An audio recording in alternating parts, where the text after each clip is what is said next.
We are looking at New Alexandria again for the third time. And what we're seeing here is a version of the town from up in the sky. And I'm going to come into about this point right here, And we're going to see something there. That's a house that is still there today. It was once the home of Dr. Jacob Rugh, R-U-G-H. Dr. Rugh originated in Greensburg. He was from the Rugh family who settled in what is now South Greensburg, and the remains of the house are still there today. But Dr. Rugh went to school, became a physician, and settled in New Alex. And he lived there and practiced there, and his family, his descendants, lived there for more than 100 years. That's Dr. Rugh. This is toward the other end of the town, toward the east. That's the borough building. And that's what it looks like today. This is one of the schools. The old school, we might say. Over here, what I'm circling right here, that was the old schools. That was where the schools were. This was probably down on Church Street. The Felton Funeral Home, they had two of their hearses outside. This was back in the days when hearses did not have automobiles to pull them around. They were pulled by horses. This was Thomas Gallagher. He looks like a person who people would follow, and he was.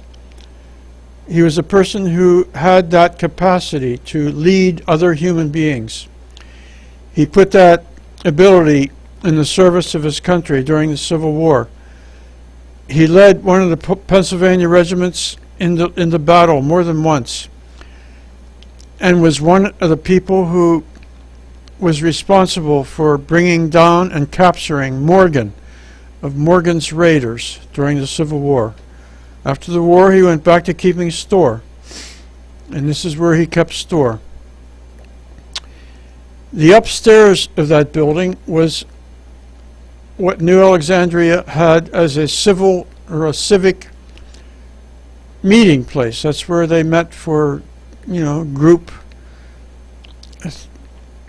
things that would be put on. If people would be putting on a show or a lecture, or somebody should give a talk, that's where it happened. Gallagher's upstairs in his store. This was out toward the eastern part of the town. The Schefflers had a garage. At this time it was called the William Penn Garage. It was on the William Penn Highway that used to go through New Alexandria. Also in the olden days was the Old Stone Hotel, where many people used to stop off on their trips through. And sometimes people lived there when they had nowhere else to go. A view looking west in New Alex. You can see this street was still, I won't say paved, but it was still a mud street. Gus Weaver and his blacksmith shop. We can talk about the industries in New Alex, and a person might be surprised to find out that the early industries where things were made were the blacksmith shops and the carpenter shops, the places the people did things. You might see the manufacturers here. Joseph Cook, that was right down by the stream, by the Loyal Hannah. He was a guy who ground up the grain and processed the seed wheat. Sam Jack, he made wagons and farming utensils. He was also a dealer in cabinetware. J. Tittle, he made furniture, and he was an undertaker. The undertakers then were often the people who could make the caskets. They were the guys who could work in wood. You see Scheffler, the blacksmith. Joseph Hemmerly, the manufacturer of wagons, carriages, and sleighs. Agnes Sly Turnbull. She was somebody I knew about from a long time ago. I was doing some research on a guy named General James O'Hara, a figure in the American Revolution. She wrote a book called The King's Orchard. That was one of her probably around 30 books. She wrote many books. She grew up in New Alex. She went to school up at the normal school in Indiana, did graduate work at the University of Chicago, and through much of her life she remembered herself as a New Alexandria person and was buried there.